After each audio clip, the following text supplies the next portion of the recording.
빌립보서 3장 12절에서 14절 말씀 우리 한 절씩 번갈아가면서 읽겠습니다.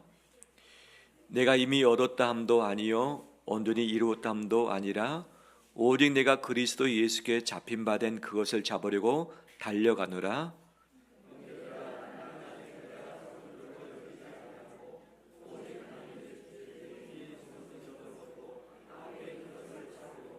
같이 읽겠습니다.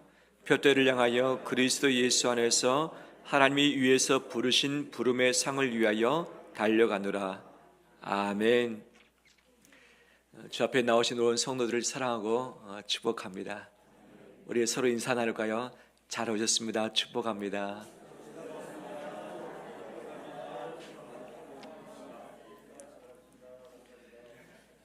우리 온 성도들이 함께 자리에 모여서 예배 드리고 또 2부 순서로 한마음 축제 시간을 갖게 되는데 이것이 하나님의 은총인 줄 믿습니다.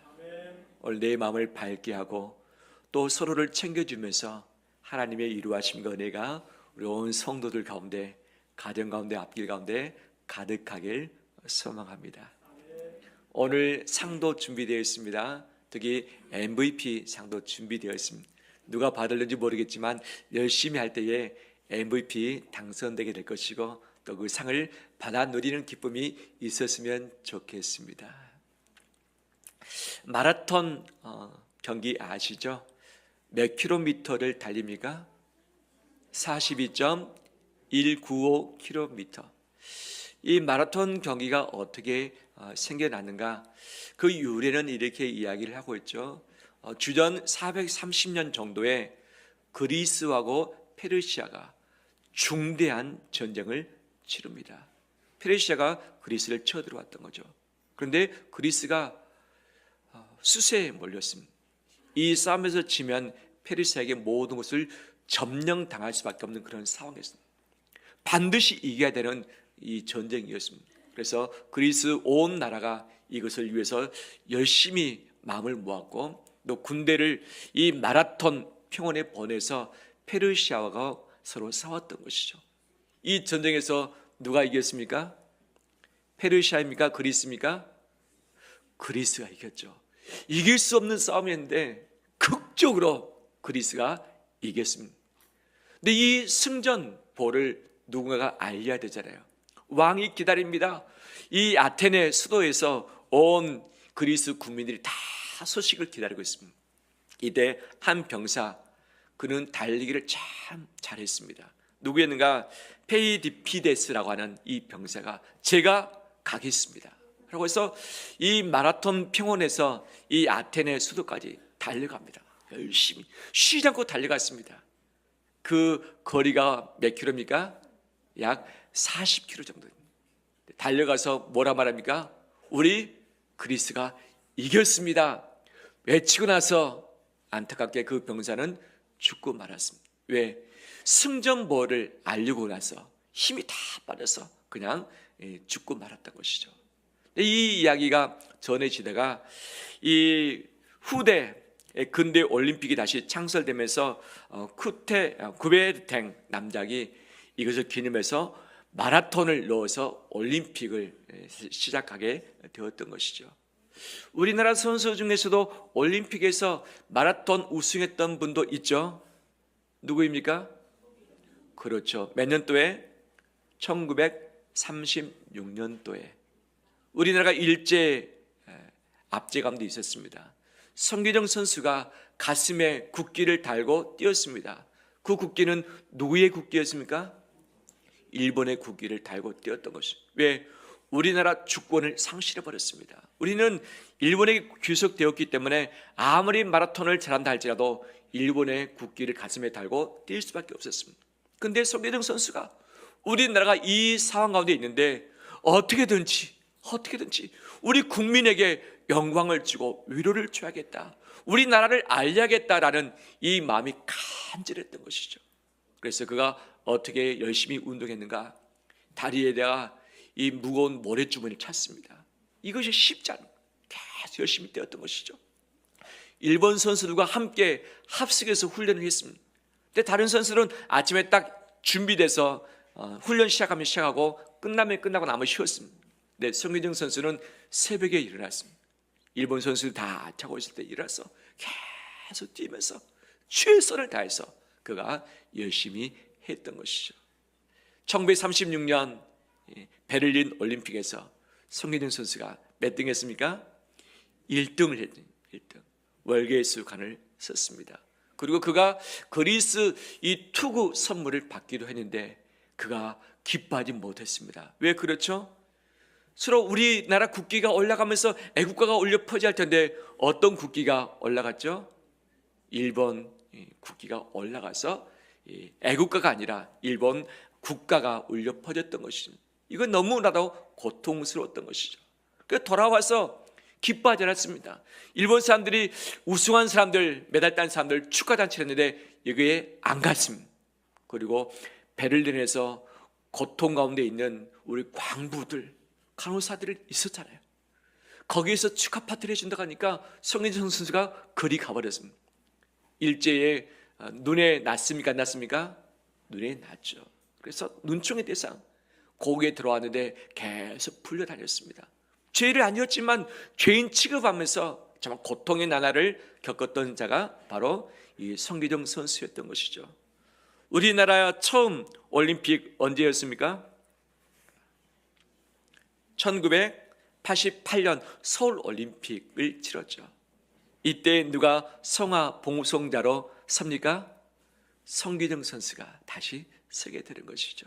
정말 우리나라가 가장 암울했을 때에 온 국민에게 위로와 용기를 주었던 그 선수 송기정 선수이기도 하는 것이죠.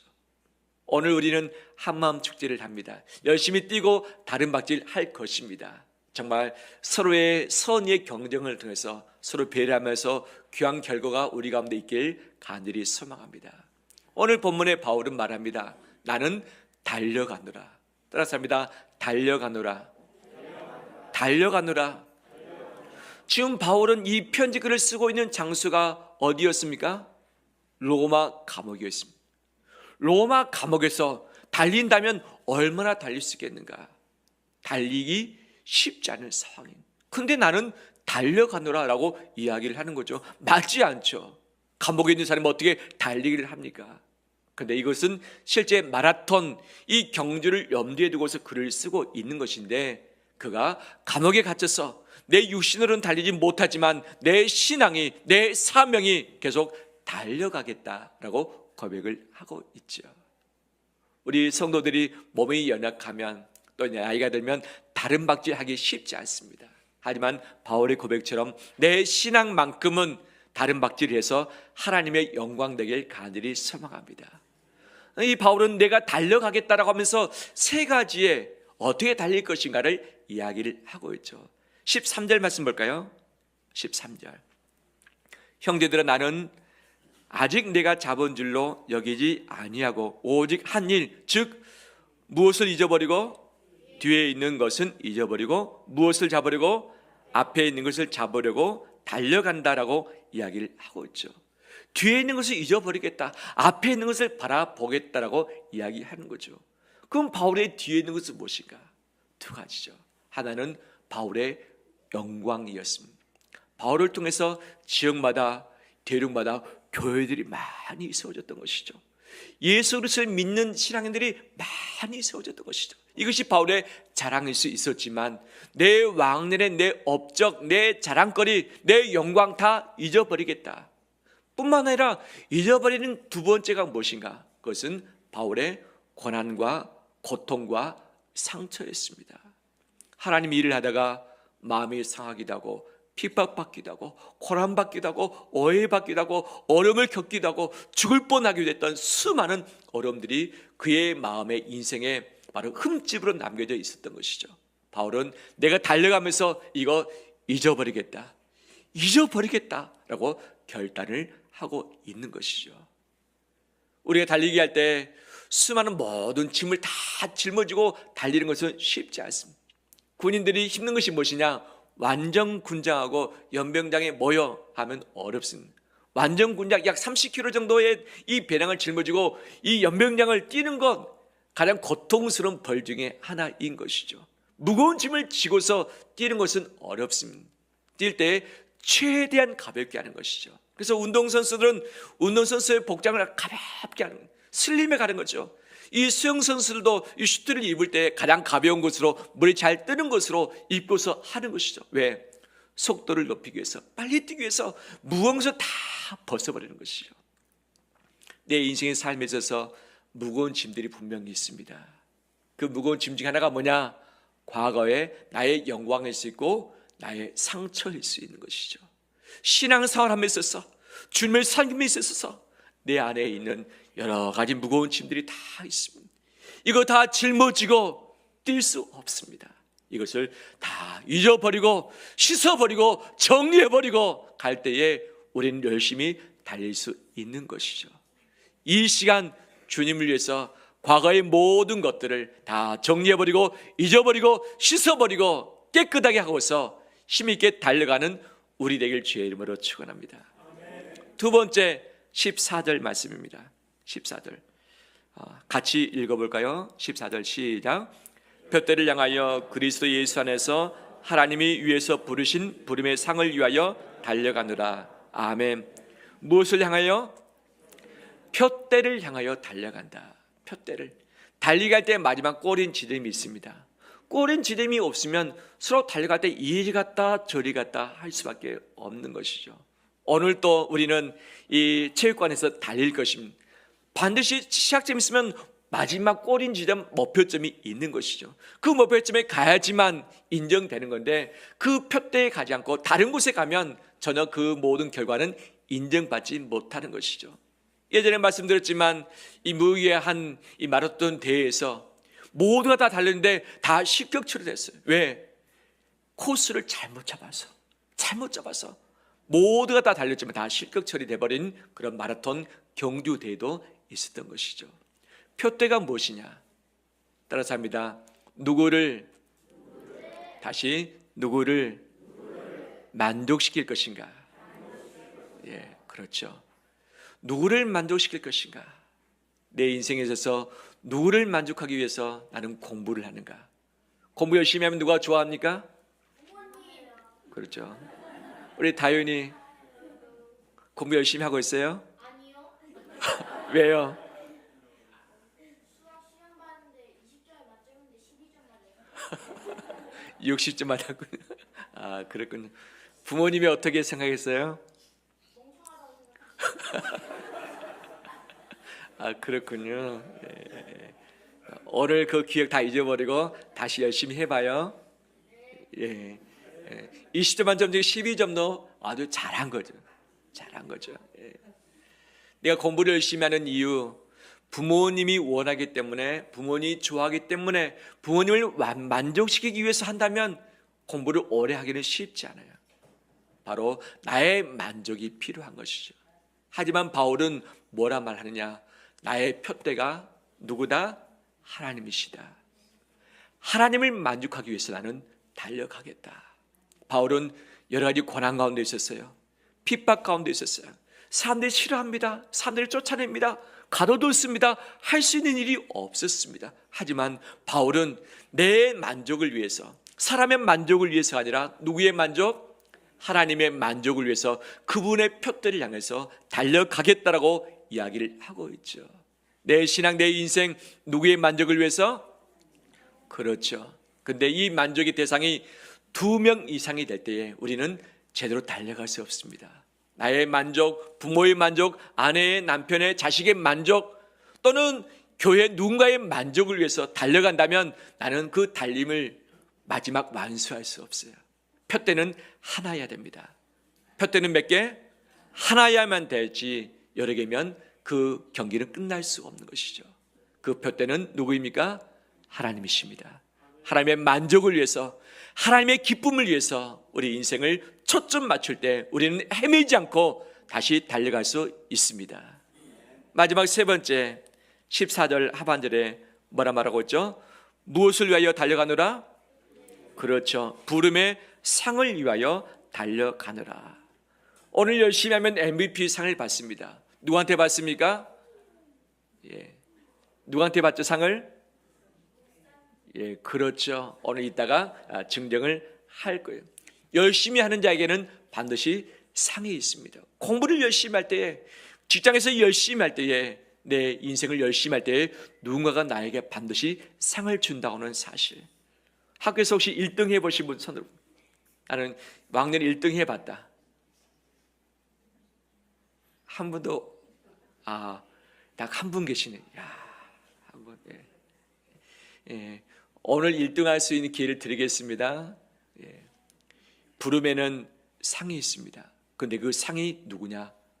하나님 상인 것이죠. 상장에 있어서 정말 중요한 것이 있어요. 대상, 1등상, 최우수상, 상이 많이 있어요. 근데 어떤 상이 최고의 상인가? 우리나라에서 주는 여러 가지 많은 훈장들이 있어요. 최고의 훈장은 무슨 훈장입니까? 무궁화 훈장. 그 밑에 누구의 이름이 있습니까? 대통령 이름이 있어요. 학교에서 상을 받을 때 누구의 상을 받습니까? 교당 선생님 상도 있고 이사장의 상도 있고, 그 다음에 또 올라가면 교육감 상이 있고, 더 올라가면 교육부 장관의 상도 있고, 더 올라가면 국무총리의 상도 있고, 더 올라가면 대통령 상도 있는 것이죠. 수많은 학교에서 상이 있지만 최고의 상은 상의 제목이 아니에요. 무엇이죠? 상의 마지막 줄이 이 상의 가치를 결정하는 것이죠. 마지막에 누구 이름이 있는가가 중요한 것이죠. 대상, 최우수상, 최고의 상 있지만 마지막 줄이 중요한 것이죠. 우리 인생의 최고의 상은 누가 주느냐에 달려 있는 것이죠. 사람이 아니라 그 상이 하나님일 때 최고의 상입니다. 그 상의 이름이 하나님일 때 최고의 상인 것이죠. 우리 온 성도들, 우리를 부르신 부름의 상이 있습니다. 열심히 달려갈 때에 하나님 아버지께서 나에게 주시는 상이 분명 있습니다. 바로 이 상을 언급합니다.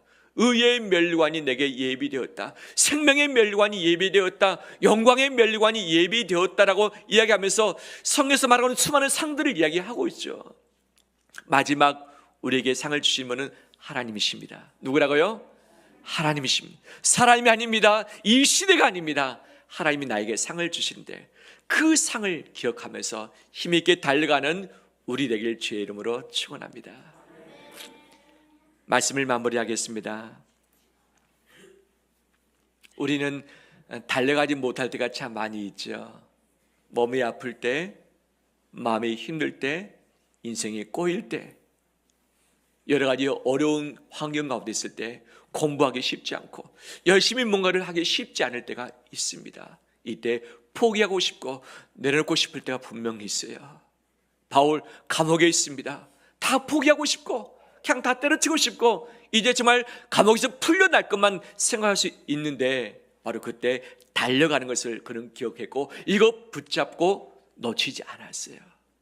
우리의 다른 박질, 하나님을 향해서, 푯대를 향해서, 부름의 상을 위해서 뒤의 것은 잊어버리고 달려가는 우리 되길 간절히 소망합니다.